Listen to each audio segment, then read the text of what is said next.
नमस्कार दोस्तों, मैं नरेश चौक से। और आज के वीडियो में हम जानने वाले हैं जो बिल्डिंग इंस्पेक्टर होते हैं, जो इंस्पेक्शन करते हैं बिल्डिंग का, तो उनकी क्या चेकलिस्ट होती है। वो किस चेकलिस्ट के अकॉर्डिंग, किस प्रोसीजर के अकॉर्डिंग वो अपनी बिल्डिंग्स को चेक करते हैं। इसमें आज हम के वीडियो में हम समझेंगे बिफोर, इन प्रोसेस और आफ्टर बिल्डिंग, है ना, कि कौन कौन सी चेकलिस्ट को, पैरामीटर्स को वो चेक करते हैं। तो चलिए सबसे पहले हम देखते हैं pre build inspection checklist. Means जो हमारी बिफोर बिल्डिंग इंस्पेक्शन चेकलिस्ट में उनके क्या क्या पॉइंट्स होते हैं। इनका सबसे पहला पॉइंट होता है, सबसे पहले वो क्या करते हैं, रिव्यू ऑल ड्राइंग्स। सारी ड्राइंग्स को रिव्यू करते हैं, उसमें कितनी पोजीशन पे, किस पोजीशन पे कितने एमएम की बिल्डिंग मांगी गई है ना, इसको वो रिव्यू करते हैं और उसके अकॉर्डिंगली एक्ट करते हैं। समझ गया।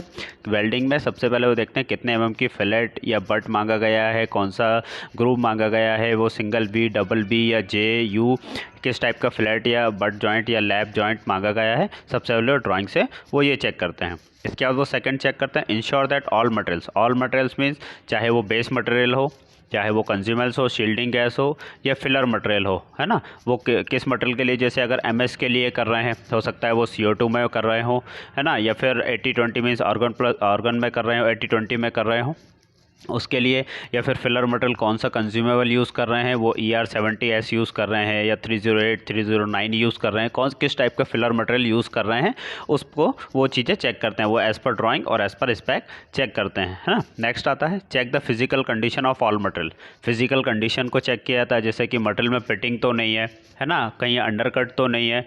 फिर सेकेंडली क्या चेक किया जाता है, फिलर मटेरियल जो अगर हम इलेक्ट्रोड का यूज़ कर रहे हैं तो वो प्री हीट किया गया है या नहीं, बेकिंग किया गया है या नहीं, ये चीज़ें वो चेक करते हैं। इसके बाद आता है ensure that work space, tools and building materials are clean. मतलब जो मटेरियल को हम लोग बिल्ड करने वाले हैं, जो बेस मटेरियल को, वो क्लीन है, डर्ट तो नहीं है, कहीं डस्ट वगैरह तो नहीं है ना, स्पैटर्स तो नहीं है, कहीं कटिंग का बर तो नहीं आ रहा, ये चीज़ें चेक की जाती हैं। फिर जो भी इंस्ट्रूमेंट्स हैं जो भी करने वाले हैं हम लोग, जैसे कि फ्लो मीटर को चेक करना, है ना। फिर उसके बाद करंट और जो वोल्टेज जो मशीन्स में होते हैं, बिल्डिंग मशीन्स में होते हैं, उनको कैलिब्रेट करना, है ना, या फिर उनके कैलिब्रेशन सर्टिफिकेट्स को चेक करना, वो चीज़ें चेक की जाती है चेकलिस्ट में। इसके बाद आता है check that builder is qualified. ये सबसे इंपॉर्टेंट चीज़ होती है कि जिस भी बिल्डर से हम लोग बिल्डिंग परफॉर्म करवा रहे हैं, जिसकी बिल्डिंग चेक करनी है ना, उसको WPS PQR से क्वालिफाई है या नहीं है ना, वो किस ग्रेड के लिए, किस मटेरियल के लिए, या फिर वो E250 BR के लिए, S300 S355 J2+N या 235 J0 या फिर SS304 316 202 किसके लिए क्वालिफाइड है या नहीं, या फिर हम क्वालिफाई करवाना है, तो ये चीज़ें WPS उसका चेक किया जाता है। इसके बाद आता है pre heat energy source.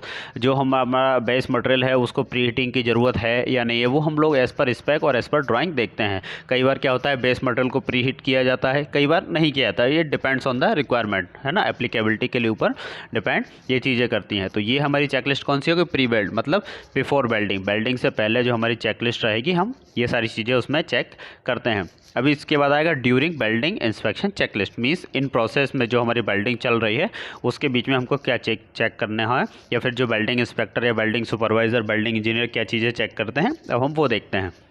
Ensure that safety precautions are and parameters are followed at all the time.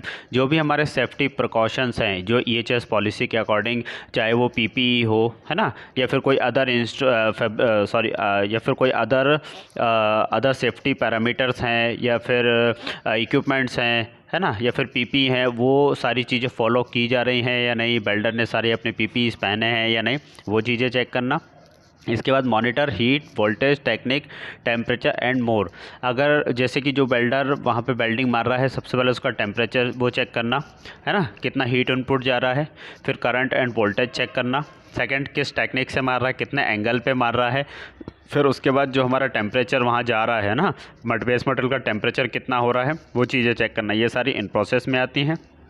इसके बाद जो चीज़ें चेक की जाती है, चेक इंडिविजुअल पासेस। अगर मान के चलिए कि बिल्डिंग में मल्टीपल पास मांगा गया है ना, रूट पास, फिलर, फिर टॉप वो मांगा गया है, तो ये सारी चीज़ें चेक करना। इंडिविजुअल पासेस के अकॉर्डिंग चेक करना कि कितने पास मारे गए हैं, और हर पास को इंडिविजुअली चेक करना। ये सारी इन प्रोसेस में आएंगी।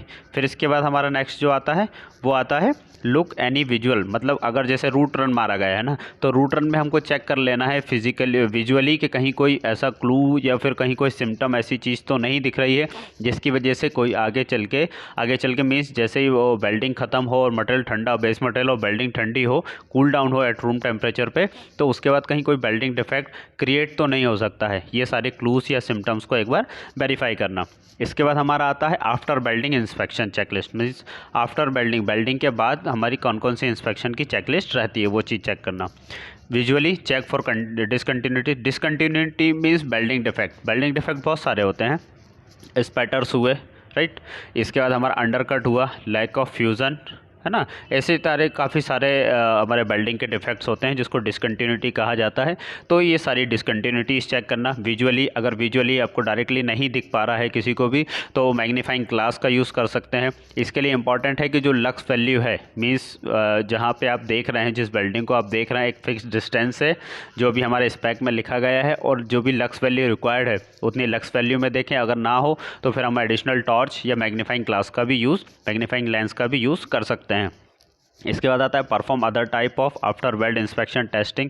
जैसे कि हमारी वेल्डिंग की बीड हमको कितनी चाहिए, वेल्डिंग कितने mm की चाहिए, उसका फिलेट कितना चाहिए, 3 mm, 5 mm, 10 mm, it depends on base material requirement. ये चीज़ चेक करना, वेल्डिंग की लेंथ चेक करना, ये सारी चीज़ें, और साइज़ चेक करना, ये सारी चीज़ें हम आफ्टर वेल्डिंग में करते हैं। Ensure that any post treatment, अगर पोस्ट हीट ट्रीटमेंट, अगर ड्राइंग्स में या स्पेक में कहीं भी रिक्वायर्ड है कि पोस्ट बेल्ट हीट ट्रीटमेंट करना है, उसका मतलब वेल्डिंग के बाद उसको हीट ट्रीटमेंट करना है, उसका स्ट्रेस या कोई अदर डिसकंटिन्यूटीज निकालने के लिए, तो फिर वो भी हमको चेक करना होता है। ये सारी पॉइंट्स ये एप्लीकेबल होता है, अगर है तो हम करेंगे, नहीं के है तो फिर हमारी चेकलिस्ट में NA कर दिया जाता है। तो ये सारी चेकलिस्ट होती हैं welding inspector, welding supervisor, welding engineers के लिए, जो कि इंपॉर्टेंट पॉइंट्स होते हैं जो सभी अपनी चेकलिस्ट में मेंशन करते हैं।